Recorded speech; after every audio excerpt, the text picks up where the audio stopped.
Hi everyone. Kalita বেছি চেনেলটিলৈ সকলোকে স্বাগতম জনাইছো। আজি কেইটামান কুৱেশ্যন লৈছো মই ইম্পৰ্টেণ্ট কুৱেশ্যন হয়। মোষ্টলি এনেকুৱা ধৰণৰ কুৱেশ্যনবিলাক আমাৰ গ্ৰেড 4ৰ কাৰণে দেখা যায় মানে। চাব আপোনালোকে ইয়াতে মই দুটা পাৰ্ট লৈছো। আজি মই ফাৰ্ষ্ট পাৰ্টটো লৈছো, ইয়াৰ পিছত সেকেন্ড পাৰ্টটো লৈ আহিম। ইয়াতে প্ৰথম কুৱেশ্যনটো দিছে আমাক এনেকে, মানে কোনো এটা পৰীক্ষাত 75% জন পৰীক্ষাৰ্থী উত্তীৰ্ণ হ'ল, হয়নে? আকৌ কৈছে 50 জন পৰীক্ষাৰ্থী যদি অনুত্তীৰ্ণ হয় তেন্তে মুঠ পৰীক্ষাৰ্থী কিমান আমাক উলিয়াব দিছে। গতিকে এনেকুৱা ধৰণৰ কুৱেশ্যন হ'লে আমি কেনেকৈ কৰিম? আমি চাই ল'ব লাগিব আগতে কুৱেশ্যনটো ভালদৰে। আমাক কৈছে 75% জন মানে পাছ কৰিলে। গতিকে মুঠ আমাৰ পৰীক্ষাৰ্থী কিমান হ'ব? মুঠ পৰীক্ষাৰ্থীটো যিমানজনে হয় সেইটো 100% হ'ব, হয়নে? তাৰে ভিতৰত কৈছে 75%-এ পাছ কৰিলে। গতিকে ফেইল কৰাৰ পাৰ্চেণ্টেজ কিমান হ'ব? 100% যদি মানে মুঠ পৰীক্ষাৰ্থী হয়, তাৰে যদি 75%-এ পাছ কৰে, অবভিয়াছলি ফেইল কৰাৰ পাৰ্চেণ্টেজটো 25% হ'ব, কাৰণ 100ৰ পৰা যদি আমি 75টো মাইনাছ কৰি দিওঁ আমি 25%টো পাম। ধৰিব পাৰিছেনে আপোনালোকে? আকৌ কৈছে যিটো আমাক এই 50 জন পৰীক্ষাৰ্থী এইটো যিকেইজন মানে পাছ কৰিব নোৱাৰিলে, গতিকে সেইটো এই 25%ৰ সমান হ'ব, হয়নে? 75%-এ পাছ কৰিলে, অবভিয়াছলি 25%-এ ফেইল কৰিব। আকৌ গতিকে 50 জন বুলি কৈছে আমাক ফেইল কৰাৰ সংখ্যা, মানে 25%টো এই 50ৰ সমান। গতিকে আমি যদি 1% উলিয়াব লাগে আমি কি কৰিম? আমি 50টোক 25ৰে আমি ডিভাইড কৰি দিম। গতিকে আমাক উলিয়াব দিছে কি ইয়াতে? মুঠ পৰীক্ষাৰ্থী, মানে 100%টো আমাক উলিয়াব দিছে। গতিকে 100% উলিয়াব লাগিলে আমি কি কৰিম? আমি 50 ডিভাইডেড বাই 25 ইনটু 100 কৰি দিম। দিলে 25ৰে যদি আমি এইটো কাটাকাটি কৰোঁ 50ৰ দুবাৰ, মানে 2 ইনটু 100 ইজ ইকুৱেল টু কিমান? 200। এই যিটো অপশ্যন চিট দিছে। ধৰিব পাৰিছেনে আপোনালোকে?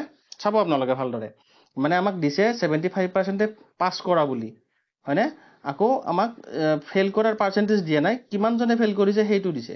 গতিকে আমি পাৰ্চেণ্টেজটো উলিয়াই ল'লোঁ, মানে 25%-এ ফেইল কৰিছে 100ৰ পৰা 75%টো মাইনাছ কৰোঁতে। গতিকে আমি 1%টো উলিয়াই ল'লোঁ। লৈ পেলাই সেইবাবে আমি 100%টো মানে যিটো মুঠ পৰীক্ষাৰ্থী 100%টো এনেকৈ উলিয়ালে আমাৰ এনচাৰটো ওলাই যাব। বেলেগ বেছি টান নহয়, কিন্তু গ্ৰেড 4ৰ কাৰণে ইম্পৰ্টেণ্ট হয়, আপোনালোকে প্ৰেক্টিছ কৰিব। এবাৰ আমি ইয়াৰে পিছৰ কুৱেশ্যনটোলৈ আগবাঢ়িছোঁ। 2 নম্বৰ কুৱেশ্যনটো দিছে এনেকৈ, কোনো এটা পৰীক্ষাত অনুপে 64 নম্বৰ পায়, যিটো মুঠ নম্বৰৰ 80%-ৰ সমান হয়। পৰীক্ষাটো কিমান নম্বৰৰ আছিল আমাক উলিয়াব দিছে। আমাক কি কৈছে? মানে এজন ল'ৰা অনুপ বুলি, তেখেতে কিমান নম্বৰ পালে? 64 নম্বৰ পালে কোনো এটা পৰীক্ষাত, ছাপ'জ কোনো এটা বিষয়ত, হয়নে? 64 নম্বৰ পালে। আকৌ যিটো নেকি মুঠ পৰীক্ষাৰ 80%-ৰ সমান হয়, মানে এই যিটো 64 এইটো কিমানৰ সমান? 80%-ৰ সমান। আমাক মানে যিটো কুৱেশ্যনটোতে কৈ দিছে, হয়নে নহয়? 64 নম্বৰ পাইছে, আকৌ কৈছে সেইটো 80%-ৰ সমান হয় বুলি। গতিকে আমাক উলিয়াব দিছে পৰীক্ষাটো কিমান নম্বৰৰ আছিল, মানে আমি 100% উলিয়াব লাগিব। পৰীক্ষাটো টোটেল যিটো নম্বৰ সেইটো আমি 100 যিমানেই নহওক সেইটো 100%। তাৰে ভিতৰত কিমান পালে? মানে 64 পালে, আৰু সেইটো 80%-ৰ সমান। গতিকে আমি 100% যেতিয়া আমি উলিয়াব যাম এনচাৰটো ওলাই যাব। গতিকে আমি যদি ইয়াতে 1% উলিয়াব লাগে আমি কি কৰিব লাগিব? মানে বস্তুটো এনেকুৱা, 80%টো 64-ৰ সমান, হয়নে? গতিকে 1% যদি উলিয়াব লাগে আমি কি কৰিম? 64 ডিভাইডেড বাই 80 কৰিম। এতিয়া আমাক কি উলিয়াব দিছে? 100% উলিয়াব দিছে, মানে মুঠ কিমান নম্বৰ আছিল। গতিকে এইটো যদি আমি 100ৰে এতিয়া মাল্টিপ্লাই কৰি দিওঁ আমাৰ এনচাৰটো ওলাই যাব। এইটো যদি এইটো কাটাকাটি কৰোঁ, এইটো কিমান? 8 গুণ 64, দেন 8 ইনটু 10 মানে কিমান? 8 গুণ 80, মানে টোটেল মাৰ্ক কিমান আছিল? 80 নম্বৰ, যিটো অপশ্যন বিত দিছে। ধৰিব পাৰিছেনে আপোনালোকে? মানে বেছি টান নহয় এইবিলাক, কিন্তু আপোনালোকে কুৱেশ্যনটো ভালদৰে পঢ়ি ল'ব, কেনেকৈ কৰিব লাগিব সেইটো যাতে আপোনালোকে প্ৰেক্টিছ কৰে। সেইটো প্ৰেক্টিছ কৰিলেহে আপোনালোকে গম পাব, কাৰণ এনেকুৱা ধৰণৰ কুৱেশ্যনবিলাক কিন্তু দেখা যায় আমাৰ গ্ৰেড 4-ত। আপোনালোকে ভালকৈ চাই ল'ব। প্ৰথমতে ইয়াতে আমাক কৈছে কি 64 নম্বৰ মানে পালে, যিটো 80%-ৰ সমান। গতিকে আমি 1%টো যেতিয়া উলিয়াই ল'ম, 1%টো কি কৰিব লাগিব? 64ক আমি 80ৰে ডিভাইড কৰি দিব লাগিব, তেতিয়া আমি 1%টো পাম। এতিয়া আমাক উলিয়াব দিছে কিমান? মুঠ টোটেলটো 100%। গতিকে 100ৰে মাল্টিপ্লাই কৰি দিওঁতে আমাৰ এইটো এনচাৰ এনেকৈ ওলাই যাব। চ' আশা কৰিছোঁ ধৰিব পাৰিছে আপোনালোকে। চ' এইবাৰ আমি ইয়াৰে পিছৰ কুৱেশ্যনটোলৈ আগবাঢ়িছোঁ। 3 নম্বৰ কুৱেশ্যনটোত আমাক কি কৈছে? এজন পৰীক্ষাৰ্থীয়ে কোনো এটা বিষয়ত 75 নম্বৰৰ ভিতৰত মানে 48 নম্বৰ পায়।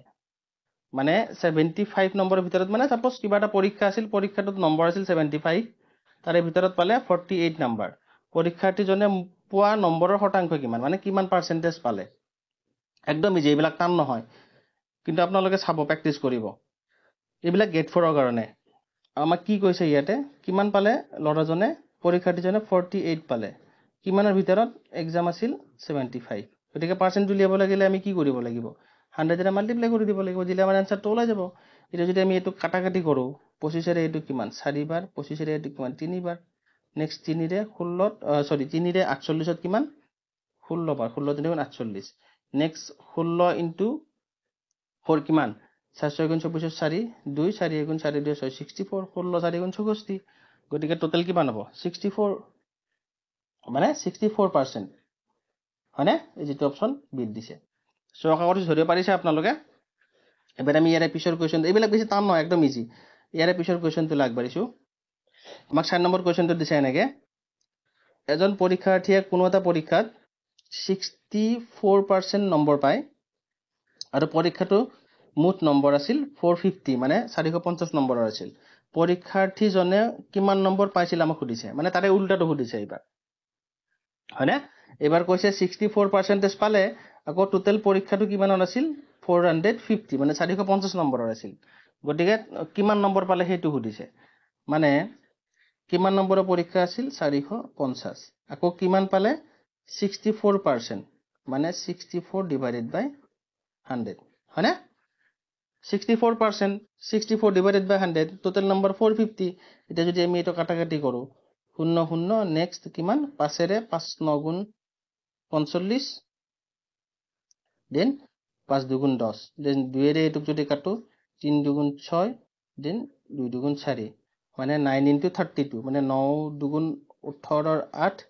হাতে 1 9 3 গুণ 27 একে 28 মানে 288 যেটো অপচন ডি দিছে এইবিলাক ইজি একদম মই আশা কৰিছো আপোনালোকে ধৰিব পাৰিছে এনেকৈ ধৰণৰ কোৱেশ্চন বিলাক আমাৰ জাস্ট গেট 4 ৰ কাৰণে দেখা যায় বেছি টান নহয় এইবিলাক তো চাব আপোনালোকে প্ৰেক্টিছ কৰিব ইয়াৰ পিছত আৰু এটা কোৱেশ্চন লৈছো মই এটোত কৈছে এনেকে এজন পৰীক্ষাৰ্থীয়ে 6টা বিষয়ত মুঠ 480 নম্বৰ পায় যদি প্ৰত্যেকটো বিষয় 100 নম্বৰৰ হয় তেন্তে পৰীক্ষাৰ্থীজনে কিমান শতাংশ নম্বৰ পাইছিল আমাক উলিয়াব দিছে আমি যেনেকে মানে পাৰ্চেন্টেজ উলিয়াও আমাক আমি যেতিয়া কোনো এক্সাম দিও সেম তেনেকুৱা ধৰণৰ কোৱেশ্চন হয় মানে আমাক কি কৈছে 6টা বিষয়ত মুঠ নম্বৰ পালে কিমান 480 হয়নে আকৌ প্ৰত্যেকটো বিষয় যি গতিকে 100 নম্বৰৰ হয় এটা বিষয়ত মাৰ্ক কিমান 100 বিষয় কেইটা 6টা গতিকে 100 into 6 কিমান হ'ব 600 নম্বৰ টোটাল মাৰ্কস কিমান 600 নম্বৰ এতিয়া আমি ইয়াৰ পাৰ্চেন্টেজটো উলালে হল হয়নে মানে কিমান পালে